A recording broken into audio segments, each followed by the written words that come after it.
What's up, guys? My name's Cody, and this is another UFC post-fight breakdown, this time for UFC 294, and it was a mixed bag. Unfortunately, not going to lie, seeing Usman and Volk lose definitely hurt a little bit. But before we get into the fights, I wanted to let you guys know, update you on the giveaways. We've given away 2 copies of UFC 5. We still got 8 more to give away. Shout out to Monkey God and Peak for being the first 2 winners. Definitely congrats. And still got 8 more to give away. So speaking of which, I'm going to give away another copy off this video. So make sure you leave a like, leave a comment, subscribe, post notifications, and in that comment, let me know what fight you are most excited to see. It doesn't even have to be booked. Either a fight that's you're most excited to see that's already booked, or a dream matchup that you think could happen here soon. Give me your thoughts in the comments. Let me know who it is. Number 1 fight, just pick one. And let me know in the comments. I'm going to put everybody who does on the wheel. We're going to spin it on the next video, and someone's going to win. So good luck, and make sure you subscribe, post notifications, and like the video, and so the algorithm puts you in the wheel. Good luck, and let's get into the card.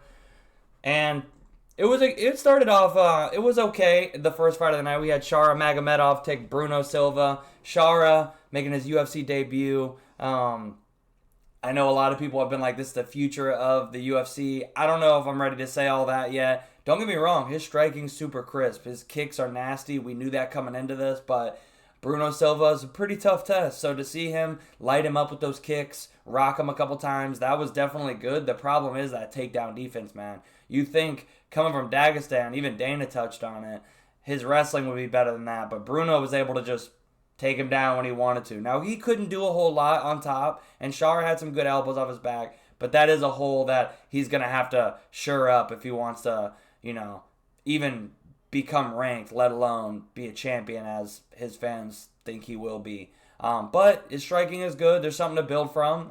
It was a good win. Next up, though, we had Victoria Dudakova taking on Jinyu Fry. I had Frey as a plus 400 underdog. She definitely won that second round, and it was all about, did Dudakova win the first and third? I was okay with the decision. A lot of people are saying Dudakova is potential champion as well. I wasn't ready to see that. I mean, I hear that she had staph coming into it, which tells me you shouldn't have even been fighting, because God forbid, I hope nobody else on this card got staph because she was in the octagon with staph. But that aside, it was a good performance. I mean, it wasn't great, but it was solid. I mean, she beat Jinyu Fry. She got a win. Staying undefeated, cool. It wasn't the greatest performance, but I was okay with the decision. Moving on, we had Muhammad Naimov taking on Nathaniel Wood. Naimov did good, man. Naimov, I had a little something on Nathaniel by decision. I'm not going to lie. Maybe I'm biased. I'll let me know if you guys agree with this in the comments, but Nathaniel Wood probably got screwed a little bit. I mean, the guy's name is Muhammad. They're in Abu Dhabi. It's going to happen. But there was a couple fouls on Naimov that really could have been a point. I really wish refs would be quicker to give points away. And there was a lot of mishaps on this card we're going to be getting into, believe me. This was the first one. I think a point should have been taken, which would have made it a draw. Nathaniel Wood came on strong, like he tends to do. He is a small featherweight, and he did take over as the fight moved on. But Naimov did, outside of the fouls, he did win probably the first 2 rounds. So, I thought it should have been a draw with the fouls, but it is what it is. Nathaniel Wood takes a loss. I think he needs to go down to 135, man. He's a little too small for the weight class, but it was a shame to see. But let's move on to something it was not a shame to see. I got shit on all week for picking Mike Breeden and for taking the plus 320 underdog. Everybody was saying Jubilee is this big prospect and he's going to be champ one day, and I wasn't seeing it. I knew he wasn't built for a hard 15. I knew that if times got tough against a veteran like Breeden, even if he's got an ugly record, even if he was 0-3 in the UFC, I literally had so many people telling me, wow, you're going to pick a bum. You're giving away money picking a guy who is winless in the UFC. Okay, but you look through his losses, Alexander Hernandez, and why is his name escaping me? Mr. OD, everybody gives him shit for Terrence McKinney. two first-round knockout guys. But when we saw Breeden, he was getting whooped. That third round came. He started just feeling himself. He knew Jubilee was slowing down. Everybody's talking about the mental crack from Jubilee, but I think it was maybe mentally and physical. It did look like it was a little bit of a lapse there. I think he got, he got thrown off his game, but I think a lot of that was his gas tank was cooked. I think he was slowing down, and Breeden just completely took over in the third, knocked him out, cashed that plus 320. Let's go. Would have been nice if I would have won the decision with Frey too, but hey, we were back in business after that. So, congrats to Mike Breeden and the rest of my Breeden betters. Next up, though, we had Cedric Dumas taking on Abu Azetar. It was a pretty good fight. I knew this was a pretty lower level fight. Azetar so inactive. Cedric just kind of green still some major holes in his game. Azetar held up a little better than I thought he would. I honestly didn't really see this fight going to decision. I'll admit that. But it was a close fight. I figured it would be competitive. Cedric got the win. I was cool with it. I thought he did win the decision, but it was close enough to where they could have gave it to, a guy who is literally named Abu in Abu Dhabi. But, congrats to Dumas. We'll see. I'll probably be fading him in the future, but, good win. Next up was the first big controversy, and I've got to say, I was okay with Basharat before, but man, I am going to be praying on this man's downfall for the near future. He kicks Victor Henry in the balls so bad, and first of all, the doctor is literally telling Victor Henry, and we can hear all this, it didn't hit you in the balls, and Victor is arguing with this man, like, yes, it did, sir. What the hell is wrong with you? Come to find out, he goes into the back after the fight, he's vomiting uncontrollably, they take him to the hospital, he's got swollen testicles, and dude's messed up. Like, he's not doing so hot, man. Legit, honestly, all the men across the fucking world are praying for this guy. Because who the hell wants to see that? And meanwhile, Basharat's just all over Twitter talking shit to Victor Henry's coaches, telling everybody, oh, he quit, he was scared. It's like, man, what the hell goes through some of these guys' heads, man? I really hope he takes some time to realize what the hell happened and, takes that back, because that is just embarrassing. I lost all respect for him. I will be rooting against this guy heavily. I think he's solid, but there was a reason why I had plus 400 Victor Henry. And did I care that I didn't win the DQ money? No, because I honestly think Victor Henry had a good shot to win that fight. It's unfortunate how that happened, but I hope they rebook it. And I screw the bet. I just hope Victor Henry gives him some revenge, because to literally put a man in the hospital for his balls and then say, oh, that didn't even touch his balls. You got issues, brother. Like, seek help. Next up, though, we had Trevor Peek and Muhammad Yaya. I was big on this. I'm glad. I typically am not a huge bet early guy. First of all, we got to cheers to Victor Henry's nuts. All the men across the world should be giving him a cheers right now. Chug a beer, hit a dab, whatever you must do. For the health and safety of Victor Henry's nuts. I hope it gets better, brother, ASAP. But next up, Trevor Peek fight week. Taking on Muhammad Yaya. I'm not typically a guy who gets in early on lines, but when I saw this one, I said, let me immediately bet this. I put my video out last Monday. I'm trying to do them earlier. Most people don't drop them until Wednesday, even Thursday, for a reason, because the lines come out, the prop lines later. But I'm going to start dropping them earlier in the week, give y'all more time. And if props drop that I wasn't enticed on before seeing the line, I will let you guys know on Twitter or a short video after that.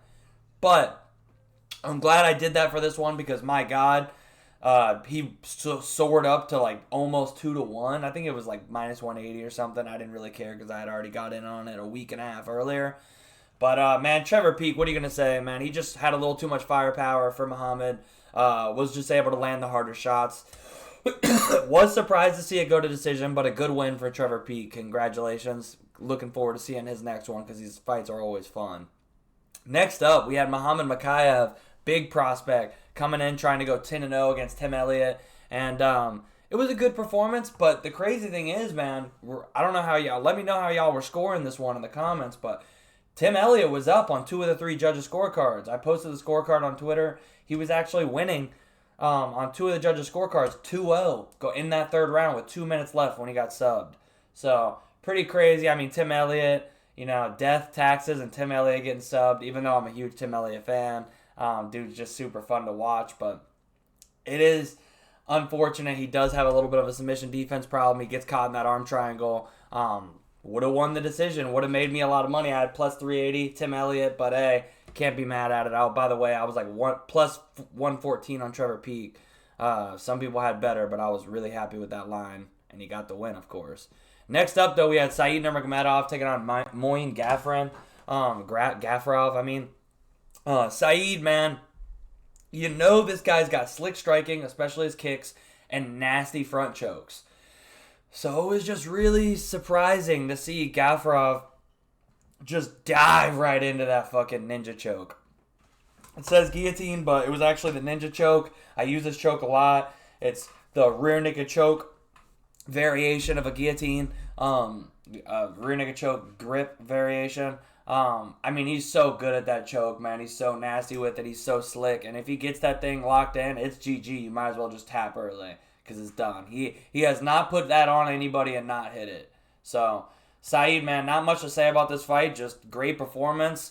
I really want to see him get a step up. Get it I know this division, man, is just so stacked, but give him somewhere in that 13 to 15 range, man. This guy is, I know he's coming off a loss before this one, but it was Jonathan Martinez who just got another good win over Adrian Yanez. He's super legit. Give Said somebody good, man. This dude's good. Yeah, Jonathan Martinez beat him, but Jonathan Martinez is also very good.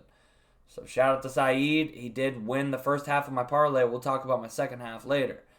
Next up, though, we had Ikram Aliskerov taking on Warley Alves. And, that fight went pretty close to how we thought. Aliskerov, just a little too much, man. He literally looks like a big version of Islam Makhachev, bro. They have, the same face, or just look, everything about him. I'm sorry. But, this guy's legit, man. I know his one loss to Khamzat, and everybody talks about it. He did get finished in the first round by Khamzat, but I get why people talk about it. This guy is good. Knocks out Phil Hawes. Now he knocks out Warley Alves. We're going to see. I want to see the guy get a step up in competition, too. I don't know if quite a ranked opponent, but I wouldn't be mad at it. 2-0. They're putting you on main cards and stuff, so give him a step up. 2 first-round finishes. I'm down to see it. So, Ikram, man, this dude's legit. I'm not ready to say, future champ, but I definitely think I'd be cool with him getting a ranked opponent. 185 is not, too stacked at the bottom, so give him somewhere in that 13 to 15 range. Let's move on to the next one, though. More controversy. Same doctor makes an even worse mistake, honestly. Magomed Ankalaev taking on Johnny Walker. Interesting for me betting-wise. I had Ankalaev as the second leg of my Said Nurmagomedov parlay, but I did hedge with Johnny Walker inside the first round, which made it extra interesting during the controversy because 9 times out of 10, that scenario, you got hit with an illegal knee, which stopped the fight. Ask Peter Yan, that's a DQ. If they would have gave him the DQ, I would have cashed Johnny Walker plus 1,000 inside the first round. So the judge did me dirty there. But it was unfortunate. The fight was going it was a pretty good fight for the first couple minutes. But, that knee, man, I don't know. Ankalaev, man, 2 tough breaks with the draw in the last one when he was going to get a title shot off that. And now the no contest. He got saved by that. But definitely unfortunate. We'll see what ends up happening. I don't think the UFC is... man, this guy can't catch a break. But we'll see who they're going to give him next. Definitely unfortunate. A lot of people think he's the best light heavyweight in the world. But 2 unfortunate circumstances in a row, man. And Johnny Walker, hey, it sucks for him too, man. The fight was not over. Ankalaev was doing some good work, but Johnny Walker was still alive for sure. And... it's unfortunate. They both wanted to fight. They were, in that scenario, it's like, what are we doing here? Both guys want to fight. Johnny Walker is clearly fine. First of all, there's a language barrier. Second of all, he's locked into the fight. He was just eating shots. Third of all, let's be honest. He's not he's not Albert Einstein. Neither am I, but he's a little bit of a different character, okay? He's a little bit of a goof. So, You're going to ask this guy some fucking geography trivia, and then when he doesn't answer it correctly, you're going to stop the fight even though he's clearly fine. I just don't agree. And at the time when they're literally trying, I get once it's utter chaos in there, they can't just say, all right, screw it, we'll let you fight. But like before then, the man was so ready to fight. Ankalaev's ready to fight. Yo, let him fight. Just start the fight. What are we doing? We have replays. Okay, we see that he's okay. He wants to fight. Both guys want to fight. Like, start the fight back up. What are you doing? But they don't. No contest. It becomes a push on my bet, so I cashed out Nurmagomedov straight instead of having the parlay. But whatever. I'll take my money back. Next up, we got the co-main event. We got Khamzat Chimaev taking on Kamaru Usman. Kamaru, you know, big underdog, took the fight on short notice. You know the whole story. Comes in here, man. It was a great fight. The first round, Khamzat, you know, like he always does, comes out like a friggin' bull in a china shop. Goes absolutely nuts. Is able to secure the back on Usman and kind of just holds it the whole round. First round, got semi-close to a couple submissions, but Usman defended well. Came out and, I mean, the second and third were close, man. I mean, I'm not going to lie. While watching it, I was thinking, damn, Usman might have just won this fight with the second and third round. But it was close. Some people scored it for Usman. Overall, I wasn't mad at the decision. I knew it was close, and honestly, I was so hype. I wasn't really sitting there with a notepad scoring it. But, you know, Kamaru Usman proved he ain't no pushover.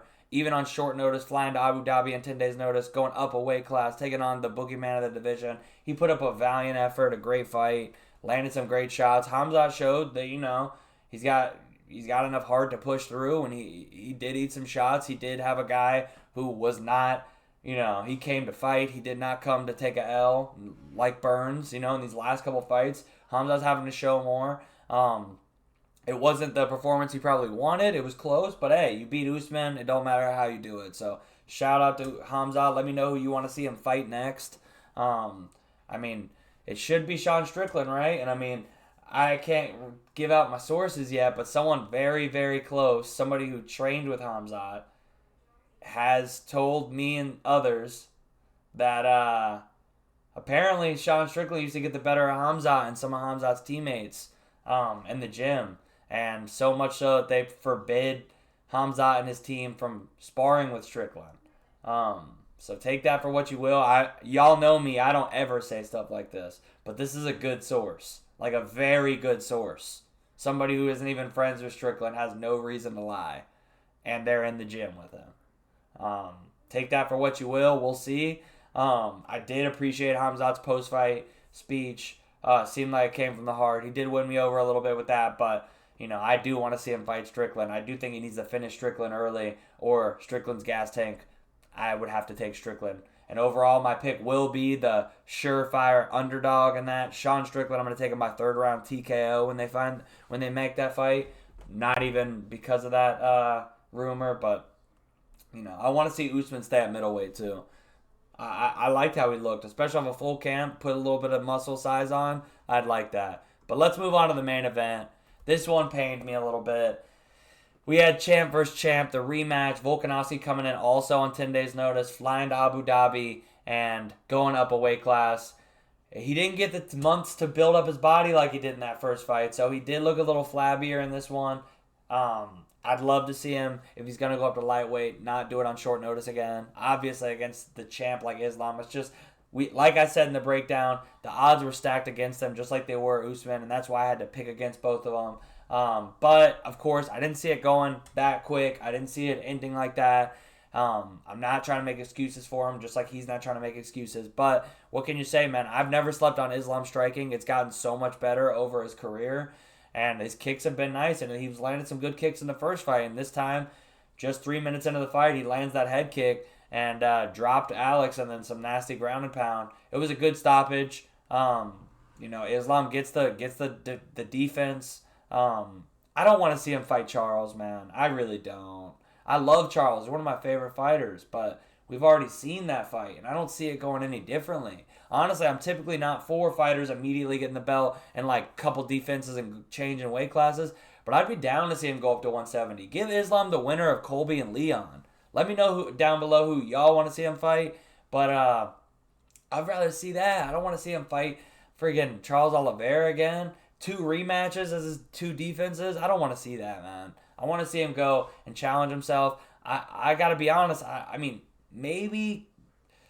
I honestly think Chandler might be low-key, just because he's so strong and hard to take down that, maybe he could give Islam a little bit of trouble at lightweight. But, honestly, Gaethje and Dustin, beat Chandler, and I don't think their chances of beating Islam is very good. I think Islam takes them down and submits them in the first 2 rounds. I want to see him challenge himself, go up. I appreciate, honestly, that he wants to challenge himself and go up. It's not like that's an easy matchup. Leon and Colby are, I honestly would pick Colby against Islam probably. As far as Leon, yeah, I honestly would probably pick Leon and Colby to both beat him. Honestly. He'd probably have a better shot stylistically against Leon. Because I honestly think Colby, wouldn't be ready to say. If he's having trouble taking down Alex Volkanovski, not saying, Alex is obviously a tank of a man with great takedown defense, but even in this fight, he stuffed that first takedown.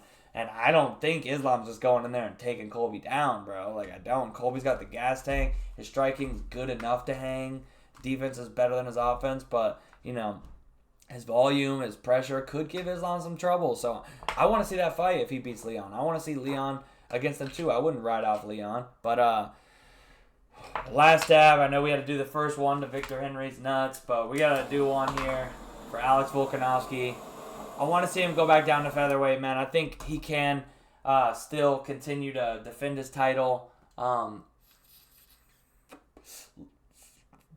High risk, high reward, man. He took the risk. He did something that 99% of the roster wouldn't do. 99.9999 wouldn't do in his shoes. When you have a title, you're sitting there defending your title over and over. You're going to go take the one guy who beat you and give him all the advantages.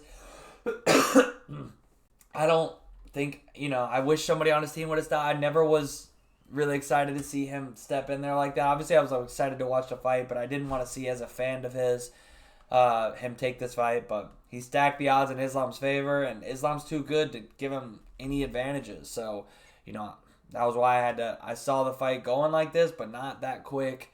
I really hope Alex goes down. I think he'll still beat Topuria up. I think they should probably, even though it does risk, what are you going to do if Max wins? But they've been talking about doing Max and Topuria interim fight, especially off getting knocked out. I hope Volk takes 6 months.